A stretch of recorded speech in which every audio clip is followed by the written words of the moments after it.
Hello and welcome to the Toffee Blues, your source for all things Everton, and welcome to another 24/7 news report. The headline news today comes from TBR Football, and it's that Manchester City are ready to part ways with defender John Stones, with Everton and West Ham apparently interested. The 30-year-old has struggled to stay fit this season, missing 26 games and featuring in only 20. Stones only has 1 year left on his current contract. I think this is one of those silly season reports, very similar to the Grealish one. I just don't see any avenue for this. I think John Stones, first of all, he's getting paid 250k a week. Secondly, still think he's a very good centre back, still easily a Champions League quality centre back.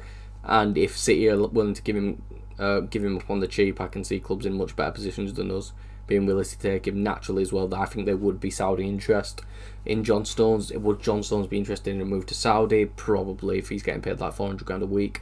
But I think he's still one of the best centre-backs in the league on his day. I think that's undoubtable. But like you mentioned, injuries are a huge problem. And I feel like at centre-back, reliability is one of the most, if not the most important thing you can have. That availability to play 35 games a season minimum. You may miss a few because of freak accidents, but you don't really get injury issues. You need a settled back line. And even though I think John Stones is 10 times the player, James Tarkowski is 10 times the defender as well. And that's no knock to Tarkowski. I just think Stones is that good. But I just think the only way I'd see it happening would be, first of all, I think Stones would have to take like at least half of his wage. Would he be willing to do that? Not a chance. I think it's a very silly rumour, when I think other clubs will probably be able to offer him much closer to that 250 grand a week. Do I think anyone but Saudi will give him that? Not really, but I think he could easily get 150 to 200 from a club in a much better position than us. So yeah, I can't really see us forking out what will be required for John Stones, but it would be a fantastic signing if possible. I just don't see it being possible, to be honest with you.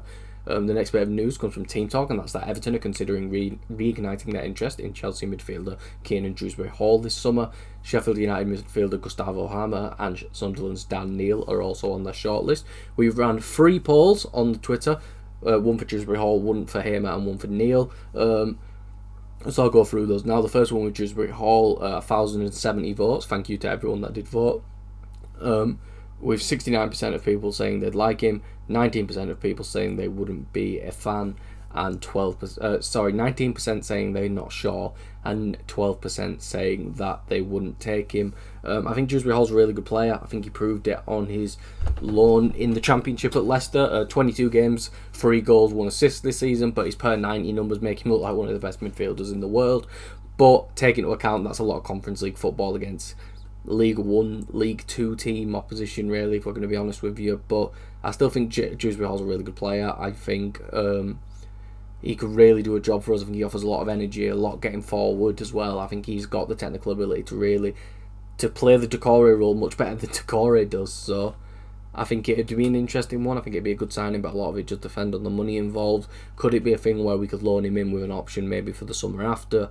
I think that'd be good business, but we'll have to see. Hamer is one where I think it depends on if Sheffield United get promoted. I think a lot of people are iffy on Sheffield United right now, because I believe they are currently, if I have a look here, 3rd in the Championship.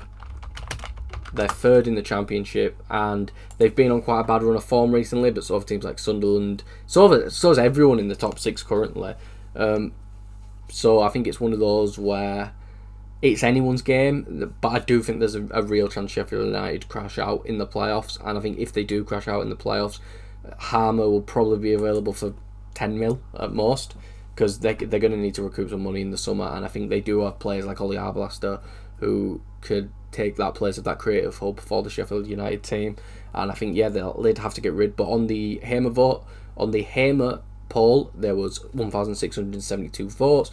52% said yes, 31.5% said they are not sure, and 16.5% said no. That 16.5% are absolutely mental in my opinion. It's just very much a basis of I don't know what they watched, because even when he was in the Premier League, he was fantastic for Sheffield United.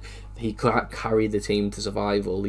But he has played 40 games, 9 goals, 7 assists this season. Has a really strong case for being the best overall player in the Championship, and I think it's really hard to deny that. I think there's some really good talent in the Championship, but I think he might be the cream of the crop in terms of right now. But fantastic going forward, really good creatively, good at driving with the ball. He showed for Sheffield United, even in the Premier League, has a fantastic ability to hit shots from a distance.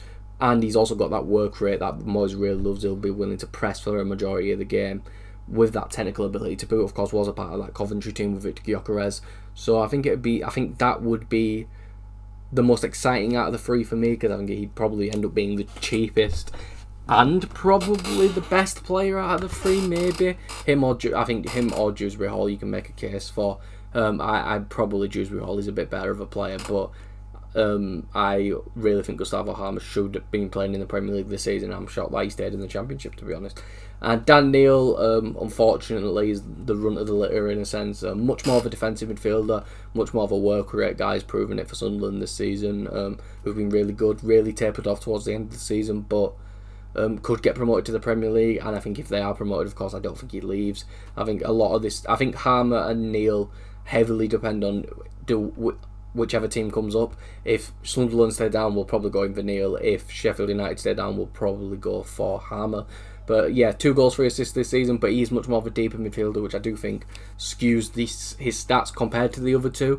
I don't think he'd play the Decore role. I think he'd be a part of he'd be a backup to James Garner or Idrissa Gueye if Idrissa Gueye stays, to be honest with you. I don't think he'd be coming in to play every game. I think he'd be coming in to rotate, and he's a good player. I think he's still only 23, 24 as well, so he has a lot of talent. I don't want to put him down because of that. I think he'd be a really good signing for the right price.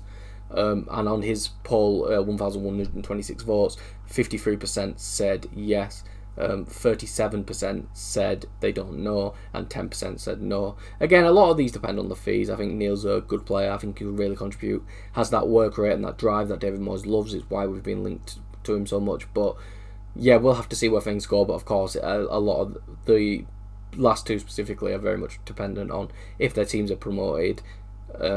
Will they go or not? Because I could see Hamer and Neil would definitely stay, and Hamer would probably still stay, because I think Sheffield United can suddenly then ask for 20-25 million for him, compared to maybe 10 to 15 if they had to stay in the Championship. And the last bit of news today is for the season ticket and hospitality members.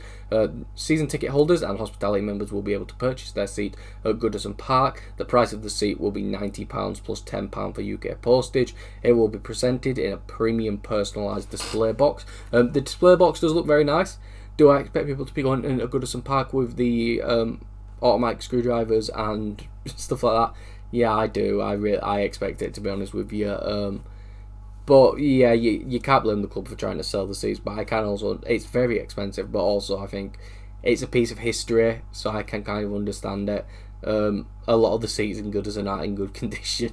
I've heard the stories of seats that stay down now, or seats that you have to go to war with to make them go back up and stuff like that, you know. So it's an interesting move from the club, but I'm not surprised they did it. It's probably what I expected them to do in the first place. And to be fair, I did see a lot of people say they expected that it'd be more than £90, so I think it's a bit in the middle of fan perspective. So if you are a season ticket holder, let us know what you are. Are you buying your seat, or are you taking a screwdriver to the ground with you? But that is all for this video. If you did enjoy, please make sure to like and subscribe. Follow us on Twitter at Everton Newsfeed, and follow me on Twitter at Callum Brannan3. And I'll see you all for the next video and or live stream that I am on.